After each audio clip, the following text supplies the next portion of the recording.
오늘 설교 제목은 창세기 23장 1절입니다. 사라가 127세를 살았으니 그것이 곧 사라의 향년이라. 오늘 제목은 나의 인생은 하나님의 생명싸개 속에 있다 입니다. 창세기 20장 17절 18절을 보면요, 아브라함이 하나님께 기도하며 하나님이 아비멜렉과 그 아내와 여종을 치료하사 생산케 하셨으니 여호와께서 이왕에 아브라함의 아내 사라의 연고로 아비멜렉의 집 모든 태를 다치셨습니다. 이 성경절에서 우리가 유추할 수 있는 것은 생명에 관한 영역은 하나님이 꽉 잡고 주관하신다는 사실입니다. 하나님이 아비멜렉 집안의 모든 여자의 틀을 닫음으로 생산이 없게 되자 그들은 마치 애굽왕이 열재앙을 통하여 하나님의 존재를 인식하듯 하나님의 절도권에 대해 인식하고 그분의 존재를 인정하게 되었습니다. 아마 제 생각엔 여자들이 태를 닫았다는 것을 몸으로 인식하려면 적어도 임신기간 10개월은 지내봐야 알 수 있기 때문에 하나님께서는 여자들뿐 아니라 아비멜렉 집에 속해 있는 모든 생명 있는 기식들은 온통 다 새끼를 낳지 못하는 저주에 포함됐을 것이라고 저는 생각합니다. 그래야 그들은 평상시 늘 새끼를 낳았던 양이나 염소, 소, 낙타, 하다못해 집에서 키우는 닭조차도 알을 낳지 않아 생명 탄생이 멈췄을 것입니다. 이렇게 모든 생물과 동물이 생산을 그치자 그러면 우리 몸도 그렇게 되지 않았을까라는 생각에 자신들의 신체를 돌아보니 여러 가지 기현상이 일어나고 있음을 발견하곤 하나님이 정말 태를 다시 닫으셨음을 깨달았음을 그들이 느꼈을 것입니다.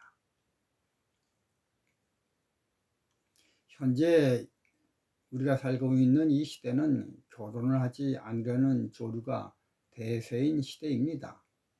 그렇기 때문에 자기 자유의지로 아이를 낳지 않겠다고 결정함으로 아이를 낳지 않아도 콧방귀조차도 뀌지 않는 무감각의 시대입니다. 그러나 아브라함의 시대는 이 시대의 풍요와는 전혀 다른 시대입니다. 그 시대의 최대 욕망은 다산입니다. 자녀를 많이 낳는 것이 그 가정의 축복입니다. 우리가 결혼식을 마친 후 한복을 입고 패벽을 할 때 신랑 측 가족에게 절을 하면 어른들이 대추와 밤을 한 손 가득 담아 던져줍니다. 이것은 그 숫자만큼 자녀를 많이 낳아 다복하라는 뜻이지요. 아브라함 당신은 어쩌면 자녀를 낳는 것이 여자들의 유일한 소망이었을 것입니다. 그런데 하나님이 아비멜렉 집안의 모든 태를 닫으시니 아비멜렉이 얼마나 놀랐겠습니까? 오죽했으면 군대장관 비고를 대동하여 왕이 친히 아브라함과 화친 조약을 맺기 위해 그를 찾아왔을 정도였겠습니까? 창세기 21장 22, 23절 때에 아비멜렉과 그 군대장관 비골이 아브라함에게 말하여 가로되 내가 무슨 일을 하든지 하나님이 너와 함께 계시도다. 그런즉 너는 나와 내 아들과 내 손자에게 거짓되이 행치 않기를 이제 여기서 하나님을 가리켜 내게 맹세하라. 그러고 보면요, 아브라함의 형제들은 모두 다 자녀를 낳는데 아브라함만 신혼 초부터 아이를 낳지 못하지 않았겠습니까? 같은 형제 나홀과 하라는 아이를 낳는데 아브라함의 아내 사레만 유독 아이를 낳지 못함으로 인해 성경 내용에는 없지만 아브라함과 사라의 이마는 이 문제 때문에 늘 이마에 주름이 가득 담겨졌을 것입니다. 그러나 창세기 20장 17, 18절을 보면 이 아비멜렉의 유에서 보면 하나님은 아브라함을 통해 구속사를 이어가기 위해 의도적으로 사라의 태를 다스셨다는 것을 우리가 알 수 있게 됩니다. 그리고 창세기 18장 11절을 보면 사라의 경수가 끊어졌다라는 기록을 볼 때 사라의 신체적 조건이 나빠 아이를 낳지 못한 것도 아님을 알게 됩니다.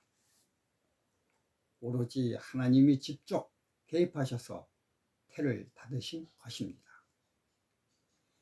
그리고 언제 그 태를 다시 여셨나요? 아브라함이 100세 때, 그리고 사라가 90세 때 여셨습니다. 만약 아브라함이 자녀를 많이 낳았다면 어떻게 되었을까요? 그는 아마도 하나님과의 언약관계 속으로 들어가지 않았을 것입니다. 자녀가 없으므로 하나님이 자녀를 준다는 약속을 믿고 그는 그의 인생의 모험의 대장정을 시작을 하지요. 그 후 아무리 사라와 아브라함이 후손을 얻기 위해 온갖 노력과 힘을 다 써봤지만 그러한 일들은 다 헛된 일들이었습니다. 다메섹 엘리에셀이나 이스마엘이나 인간적 자녀를 얻기 위해 그의 모든 에너지를 쏟아 부은 행위들은 하나님을 위한 것이 아니라 결국 하나님의 계획을 망치기 위한 행동들이었습니다. 아브라함과 사라는 자녀를 못 낳는 것이 하나님을 돕는 것이요 하나님의 진정한 뜻이었습니다. 이것을 통해서 볼 때 우리가 상식적으로 생각하는 나의 인생 방향의 진행이 진정 하나님께 충성한 것이 아님을 알게 됩니다. 그렇기 때문에 우리는 기도할 때 내 욕망과 희망이 하나님의 뜻과 부합된다는 기대를 접어야 합니다. 그리고 단지 우리는 우리의 기도를 예수님처럼 아버지의 뜻대로 이루어지기를 원하나이다 라고 기도를 해야 됩니다. 그렇기 때문에 진정한 신앙생활의 형태는 시편 119편 18절 내 눈을 열어서 주의 법에 기이한 것을 보게 하소서가 되어야 합니다. 내 육체의 눈이 아니라 주께서 나의 영적인 눈을 열어 보여주셔서 주님의 입장에서 볼 수 있게 해달라고 해야 되는 것입니다.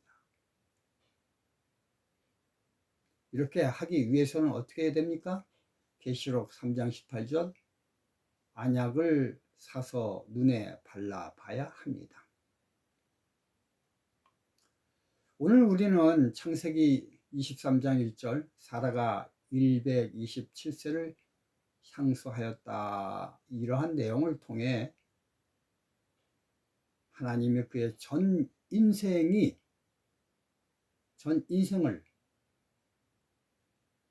통제하고 계심을 봅니다. 사라는 그가 인생을 살면서 자기가 생각한 대로 진행되는 것이 아니라 하나님의 계획 속에서 진행되다가 그녀의 나이 127세에 하나님의 뜻에 의해 죽은 것을 봅니다. 이러한 내용은 사라뿐만 아니라 저와 여러분들의 모든 삶도 하나님께서 움직이고 계시다는 사실을 똑같이 제시하는 것입니다. 사무엘상 25장 29절 사람이 일어나서 내 주를 쫓아 내 주의 생명을 찾을지라도 내 주의 생명은 내 주의 하나님 여호와와 함께 생명싸개 속에 쌓였을 것이요 내 주의 원수들의 생명은 물매로 던지듯 여호와께서 그것을 던지시리이다. 이 말씀은 아비가일이 다윗에게 이렇게 얘기한 것입니다. 아비가일이 다윗에게 이렇게 말한 것 같이 미련한 자 나발의 뜻이 아니라 하나님의 생명싸개 속에 우리의 인생이 다 포함되어 있다는 사실을 오늘 아침 우리 모두 다 깨닫기를 바랍니다. 그리고 조용히 눈을 감고 하나님께 묵상해 보시기 바랍니다. 아브라함과 사라가 그토록 오랜 세월 자신들이 하나님을 도우려고 그렇게 애를 쓴 모든 노력들이 하나님을 향한 충성이 아니라 사단의 괴계에 빠져 행한 일들이었음을 알듯이 우리의 인생도 한번 살펴봐야 되겠습니다. 나도 이처럼 내 생각에 집착하여 내 생각대로 행동함으로 그 행동들이 하나님을 향한 충성이 아니라 오히려 사단에게 유익한 일들이 된 것이 아닌가 하던 것을 한번 되돌아보시기 바랍니다. 시편 123편 1절 2절 종의 눈이 그 상전의 손을 여종의 눈이 그 주모의 손을 바람과 같이 우리의 눈이 여호와 우리 하나님을 바라며 우리를 긍휼히 여기시기를 기다리나이다. 성경 말씀처럼 이렇게 잘못 판단을 하여 그릇 행함을 하는 나의 행동을 멈추고 눈을 높이 들어 주님을 쳐다봐야 되겠습니다.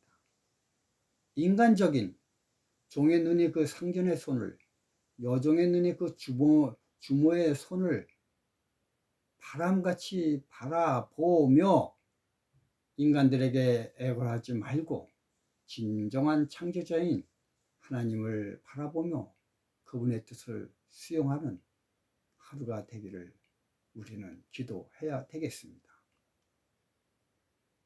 창세기 22장 11절 여호와의 사자가 하늘에서부터 그를 불러 가라사대 아브라함아 아브라함아 하시는지라 아브라함이 가로되 내가 여기 있나이다.